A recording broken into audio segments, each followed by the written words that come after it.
আসসালামু আলাইকুম। হিন্দু ভাইদের নমস্কার। আমি পশ্চিমবাংলার হিন্দু মুসলিম খ্রিস্টান আদিবাসী সবার কাছে আন্তরিক অভিনন্দন আমি জানাই।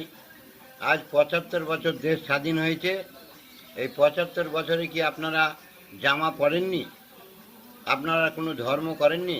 হিন্দু মুসলমান পুজো করেননি? মন্দিরে যাননি? আজকে ১৪ বছর আগে এই মোদি এসে আপনাদেরকে ধর্ম শেখাবে, হিন্দু মুসলিম করে বিবাদ লাগাবে। হ্যাঁ, আপনারা কি হসপিটালে ওষুধ খান না? কোনো সেন্টারে গিয়ে আপনারা ওষুধ খান না? আপনাদের চিকিৎসা হচ্ছে না? এগুলো কারা করেছে? যদি ৭৫ বছর আগের কথা বলেন যে কংগ্রেস সরকার এই করেনি, সেই করেনি, ওই করেনি, আরে তারা যা করে দিয়ে তাই তো ভাঙিয়ে খাচ্ছেন। এছাড়া আপনাদের আর আছেটা কি? একটা হসপিটাল করতে পেরেছে? আরও উল্টিয়ে রেল বিক্রি করছে, প্লেন বিক্রি করছে, বড় বড় প্রজেক্ট বিক্রি করে দিচ্ছে, জঙ্গলমহল বিক্রি করে দিল কর্পোরেশনের হাতে দিয়ে। আবার বলছে আমরা হিন্দু ধর্ম, আমরা সনাতন ধর্মকে এই করব সেই করব। আপনাদের ওয়েস্ট বেঙ্গলে শুভেন্দু অধিকারী বলছে এখন যে আমি ছোট চকিদার। মোদি তো যখন এসছিল তখন বলেছিল আমি আপনাদের চকিদার, আমি ৭০,০০০ করে টাকা আপনাদের অ্যাকাউন্টে দিয়ে দেবো। কাকে ৭০ পয়সা বি দেয়নি। এই মিথ্যা প্ররোচনায় পড়ে আপনারা আপনাদের মূল্যবান ভোটটি যেন বিজেপি সরকারকে দিয়ে বরবাদ করবেন না। বিজেপিকে দেশ থেকে তাড়াবার চেষ্টা করুন। আমরা পশ্চিমবাংলার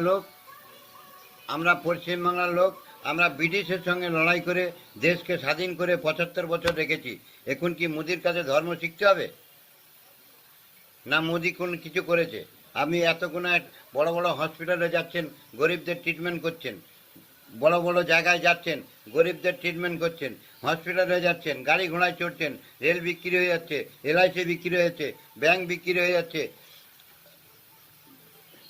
এই রকম যদি সরকারি সম্পত্তি বিক্রি করে খেয়ে নেয়, তাদের যদি আপনারা আবার ভোট দিয়ে আবার গতি দেন, তাহলে তারা দেশ তো বিক্রি করে আপনাদের মাথা বিক্রি করে দেবে।